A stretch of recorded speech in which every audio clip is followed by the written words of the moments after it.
to the screen whenever you want. Let's see. I'm cueing you. The ball is gonna roll. Oh my god. Everybody, take your toll. Today's a disaster. Averse Ninjas Outcast. There it is. Same as always. Wow. Oh, so Outcast is now. Okay, I remember Outcast being a serious, but now Ninjas has taken the Shifu role. And Vareem on Uldur. Ninjas will follow the path of the spear. Now we will see how Legendary faces against their contenders. Identity Crisis. Follow their journey in BattleRekt 3v3 North America. That got really Kermit the Froggy.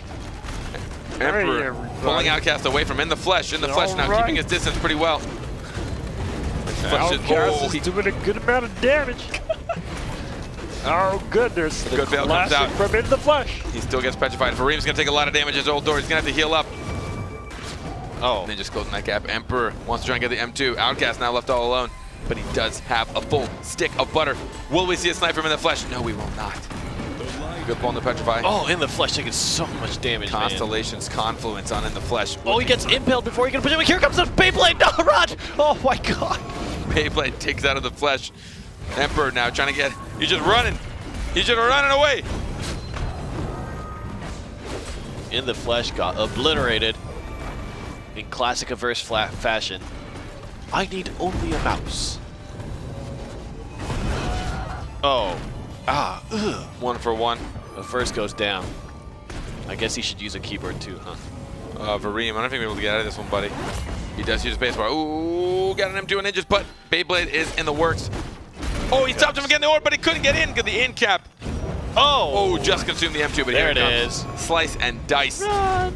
Vareem get the Petrify. What a nice pull. Look at these two working together. Look at these. Look at this bromance. The bromance. He just dodged the banana. Oh, wow. He Kill him lands- with the space. He lands on the space bar. Banana. Maybe another banana. Oh, God, didn't even need it. Shredded. All right, first round goes to Legendary. Identity Crisis. Needs to figure out a way to play a little more defensively. How do you weather the storm that is Taya Shifu serious? I don't know. How do you, Rainey? I think that the big problem is trying to play around the serious. There's a few stages, right? The initial rush down where he jumps in on you and can do a lot of damage, and then you need to figure out, do you want to play around him, do you want to try to go aggressive, but then you have to deal with his counter. If you don't hit his counter, then he can just sit there and heal people up and CC, but if you do hit his counter, then he just goes in and does more damage. In the Flesh, baiting the counter out of Outcast, flicking over to Taya instead of Verse. It's just gonna walk right through. Oh, In the Flash! Melted. There's no way he can resist. The trailer park combo is too strong. Who will secure this orb? Actually will go in the side of Legendary. They will take that orb, and now, oh man, this is looking really rough. 75% health pool to 24. Legendary are going to take round number 2 as well. And it seemed even quicker than the last. There it is. 427 damage in about 40 seconds. It's a versus stat right there. A verse 427.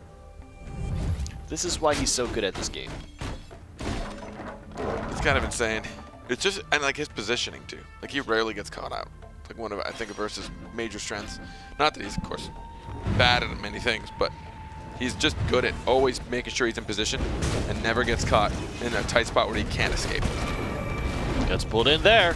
Takes a bit of damage, and In the Flesh, I believe, went the concussion bomb BattleRekt that gives the extra stun on his blast vault. That's gonna help. Oh, what a nice chrono flux. The Verse will stun himself with the M2. Nice, but still In the Flesh taking so much damage. Has to use the veil to dispel the weakness and tries to go for a snipe. He's lived for longer than 30 seconds now, which is a record for him. Uh-oh. 31 seconds. They might, I don't think they'll secure this on Ninjas. Too many iframes. Oh no.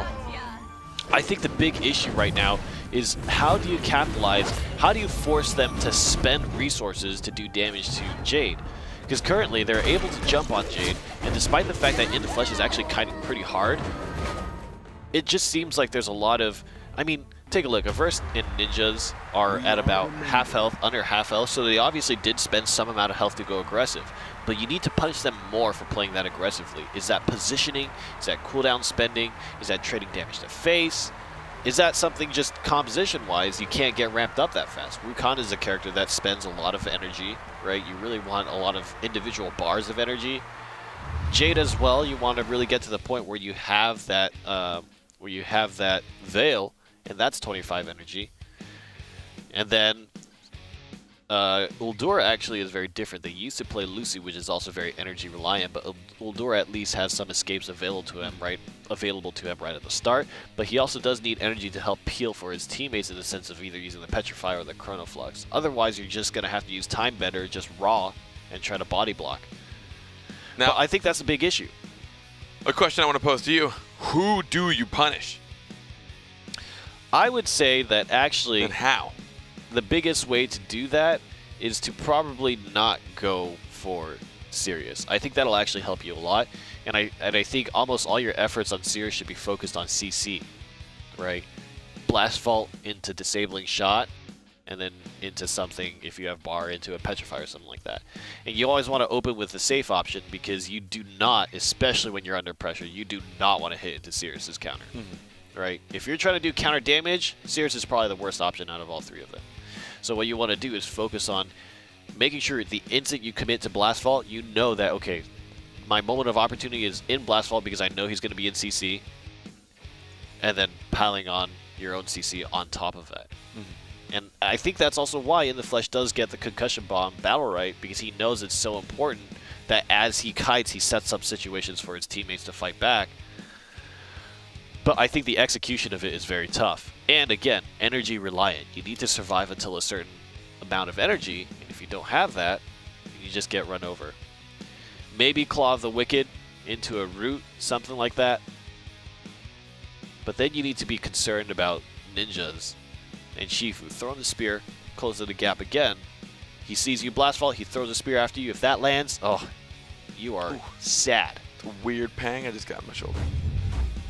Are you okay? I don't know, am I? I think I'm literally falling apart right now. But Legendary takes the first map in a 3-0 sweep fashion. Identity Crisis, team that we know actually, in my opinion, did some of the best against this team.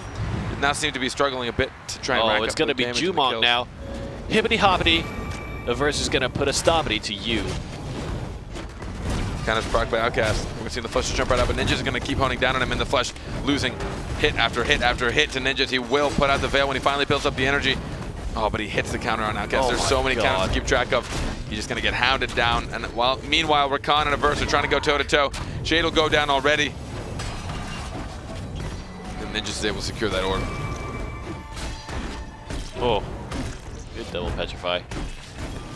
Got the quicksand. Oh, Averse shot himself. No problem. Don't worry about it. Kareem not going to be able to take out Averse. Oh, he's going to go down to an M2 from Shifu. Emperor's going to get a pull. Try maybe take one down if possible. He's going to ROA. Run from the Beyblade.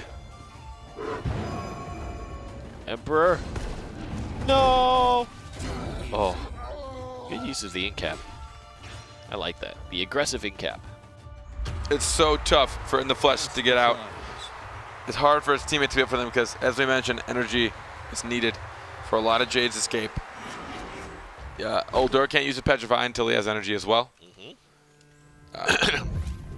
Quicksand might be the big option, right? Yeah, I mean, the best you can get, Rakan can get a pull, but he can only pull enemies and he has to be far away, which is definitely not going to be a great position for him to be in if he's trying to peel. And then he can't pull enemies or allies until he gets energy, so very energy reliant, at least in the beginning of the game. Oh, we'll see a quick Veil come out though. A lot of energy. Use the R, but look at how much damage In the Flesh is taking. He already doesn't have mobility. Now going to have to spend the Blast Vault, but he's still in the middle of a bunch of enemies. Going to spend Veil again, and now that he stayed there, basically, if he uses the Veil at that point and then starts channeling his snipe, what he's essentially saying is, I say that this is the moment that we need to do damage. Because I know the instant, get postered. Because the instant he comes out of that Veil and the snipe is done, he's just going to get piled up on. He has no more cooldowns left. He's saying that with this snipe, I'm going to gain benefit enough that I don't care that I'm standing in the middle of everybody else. Yeah. Right? That's basically what you're saying when you use that Veil snipe combo in that positioning. Yep.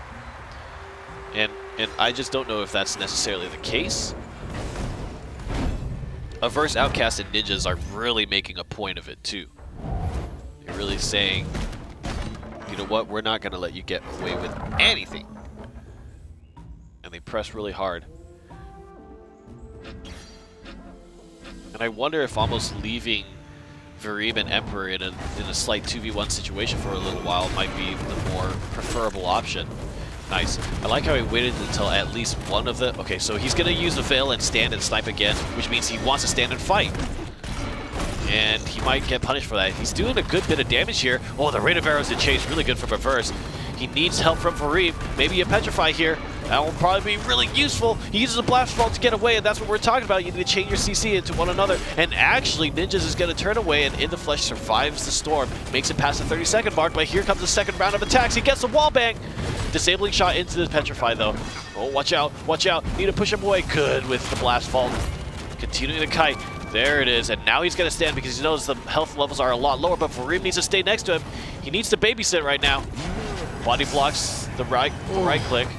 In the Flesh, tries to use his immaterial to get into a better position here and get Candy. Still will get taken down.